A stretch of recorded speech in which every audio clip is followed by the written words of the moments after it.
Hello, Catfish. I'm a 57-year-old. I live in Denver, Colorado. My hobbies are trying to get time to go out to dance. I got a big family, and I know they love me. That's what has given me the strength for me to share this with you guys. Hello everyone, and welcome back to another episode of Scamfish presented by socialcatfish.com. On today's episode, we speak to a 57-year-old woman named Martha about her online relationship with a man named Alex. Martha has been through a lot of emotional distress since she was contacted by Alex through Facebook a year ago. She wants to know the truth about him after sending tens of thousands of dollars to help him with hospital fees, plane tickets, broken machines, and even a trip to Cancun that he never showed up for. Let's see if we can get to the bottom of this. Real quick, guys, don't forget to like, comment, and subscribe. Your comment and like could help stop someone from being scammed. Let's get into it. I started this online dating thanks to my daughter. She came out and said, "Mom, you are not having fun. You always just working at home. You need to open up and give you chance to meet people." This person that I met came out on regular Facebook just asking to be my friend. He just sent me a message. My name is Alexander, telling me that he was living in Atlanta and that he was some kind of engineer. So we started telling each other what we were doing. He was a widow. His wife and his daughter passed away in a car accident.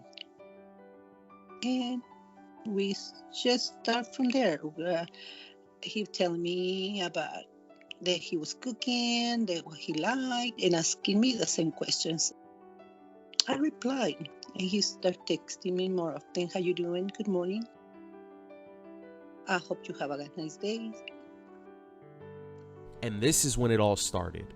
Martha had been raising her children alone since her divorce with her ex-husband 17 years ago. She works long hours to support herself and her 3 daughters. She really wanted things to work out with her and Alex. I was married for almost 38 years, and then I got divorced. And I've been divorced since then, so it's going to be almost 20 years that I've been divorced. The only good thing I got of that relation was beautiful daughters that I love till I die. My husband was hard for him to be married, I guess. He liked to party a lot, and he was drinking a lot until one day I took everything until one day I said, enough is enough, and we got divorced. But I never been lucky. I always get people that either try to control me or they want me to support them, or toxic where they're really jealous that they don't want me to talk to anybody. They wanted me to be a completely different person that I am. So they never last. And matter of fact, 5 days before I start talking to Alex, I was dating somebody. Martha had a lot of bad relationships in the past. She felt that Alex was a change. He worked, he was handsome, and was so nice to her. She was starting to feel like she had really found the one. And like I say, he is a real attractive person. He's a good looking guy, beard, big blue eyes. And that's what caught my eyes, his eyes. He got so beautiful eyes. In the beginning with Alex was real sweet. It's like having a friend, having that person to talk, to let him know, hey, I got a bad day, or oh, I got an amazing day. It was so nice to be able to talk to, and he was there. I will text him all the time. It was a lot of messages. It gets you to where you start trusting the person, where you can feel that the person is paying attention to you and you're on that needing. of attention that you have in years. We messenger for about, I don't know, saying 2 weeks, and then he asked if we can be on WhatsApp. But it was at least 10 messages a day, at least from the beginning. 2 weeks after we start talking, he just tell me that he have to go for a contract in Turkey. And that's when all these money interests start going. After about a month of chatting through WhatsApp, things started to take a turn. Alex told Martha he was involved in an accident. He blamed it on Martha. He said she was texting him too much and he hurt himself using a machine at work. About 2 months later, oh my gosh, he got in an accident where he was working at. And he actually sent pictures where he got a big cut in his leg and he was going to have some stitches done. And the worst part, that he had to pay for the part that he broke because he was answering one of my texts and he didn't pay attention and left the machine running. So yeah, he blamed it on me. And that's when the big money he wanted will start coming out. I need $16,000. That's when the lights start on my side because I have to hide that from my daughters. Getting the gift cards, taking pictures of it, send it to him, getting all that little by little. Day after day, Martha would go to the stores to get the gift cards to help Alex. She bought so many, the stores started to limit Martha on the gift cards she was able to buy. They would only sell her one card every time she went to the store. She tried Walgreens, Walmart, and the Dollar Tree. After she scratched the code on the back of the card, she would send it to Alex and throw the card away so her family didn't find out. In total, I sent Alex $24,000 in a year. But you know what? That's when everything else started. I'm coming back because we're gonna get married. Up until this point, Martha had sent money to Alex for his hospital fees and travel expenses, totaling to $12,000. Alex had finished paying everything and was ready to meet with Martha and get married. All he needed Martha to do was pick him up from the airport. The first time that Alex told me he was coming, I went to the airport so excited. I tried to look as best as I could. Get to the airport, sitting there waiting for 2 hours, seeing people pass by and nothing coming, and trying to message him. He didn't answer. He didn't text me back. Walking out of the airport, just every little piece of me, dragging myself to the car and driving home crying, upset. Why me? Why? Martha had waited a full day for Alex to arrive at the airport, but he never showed up. She even got a hotel next to the airport that night.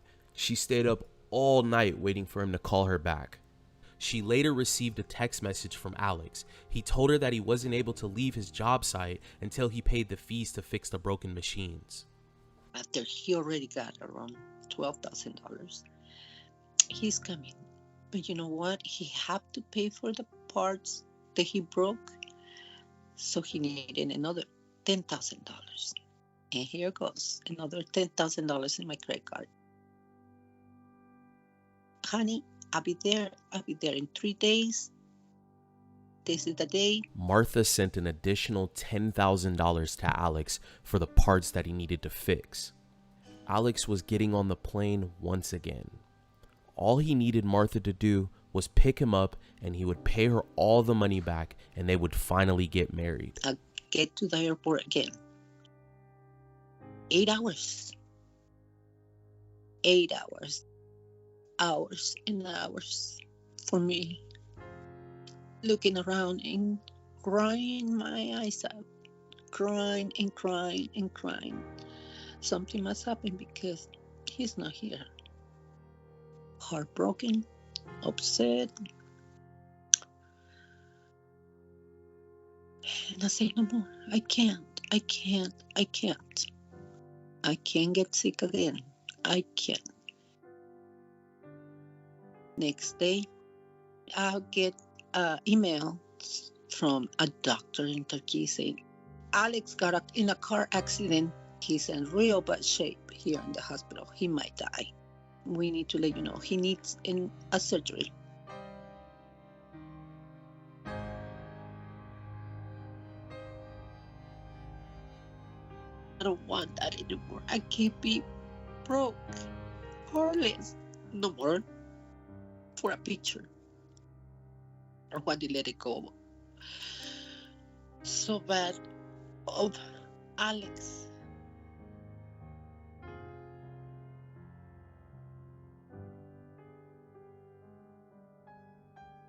Scammers will do and say anything to get you to feel loved.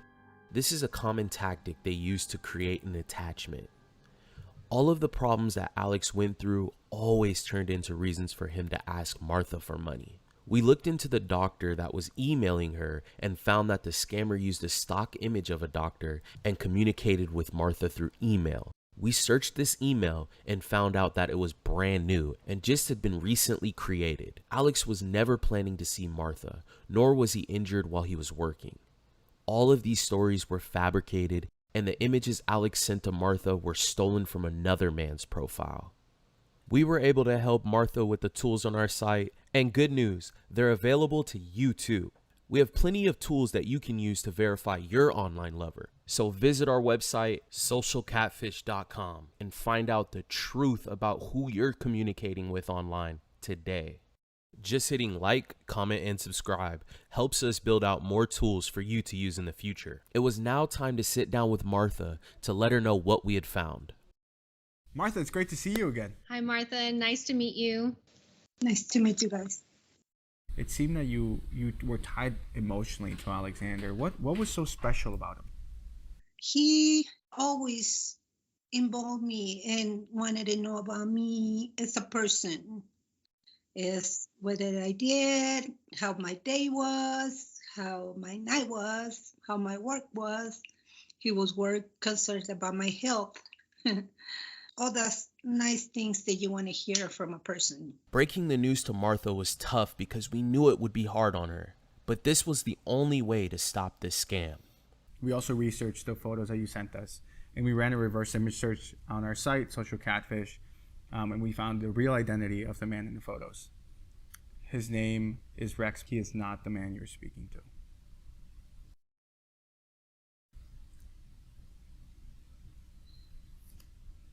Martha was so shocked to hear the truth about Alex. She had to leave the room for a while to pull herself together.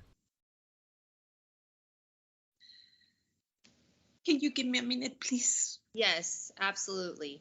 Let me go clean myself up.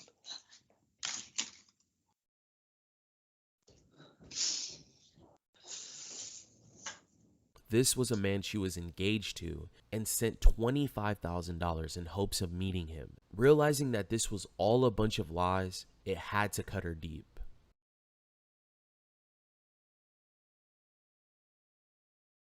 Would you mind telling me his name again? Yes. His name is Rex. He is an adult entertainer. Like I mentioned, he's part of the LGBTQ community, and he has a prominent social media presence. I've dreamed about so many nights about touching his face, about talking, to hear his voice. It changed my life. And it changed it in a good and a bad way, because now I'm stronger in a lot of different ways. I have done things that I never thought I would be doing. Let me tell you, this cry is from a stronger person that is gonna come out from the little hole they put him in. Because I was naive. Because I never knew all these things. Now I know. And I will never be foolish again. You know, something that you mentioned, Martha, is you fell in love with a face. You fell in love with an image. Us finding the real person in the image, Rex, he's a completely different person than the person you fell in love with. He's has his own personality. He's, active in the LGBTQ community, obviously completely opposite from the face that you fell in love with. Just to be clear, the man in the photos has nothing to do with this scam. His photos were stolen to create a fake person named Alex, and is also a victim of this scam. But as you can see, this happens to a lot of people and a lot of different types of people. It seems like you were able to come out of this relationship, and you even sought help, from a counselor. And so it looks like you're taking the steps to move forward. I feel that you're doing a great job and you're moving past this situation. Only be nobody foolish again. And if someday I find somebody who want all this the way it is, perfectly. But let me tell you, it's not going to be on a dating site anymore because I don't trust them. Well, I'm happy for you, Martha. It sounds like you're turning into a whole new Martha. Yes, Martha, it seems like you're on the right track. We're so happy to have helped you today. And like I mentioned, we'll be in touch. Talk to you soon, guys. Bye-bye.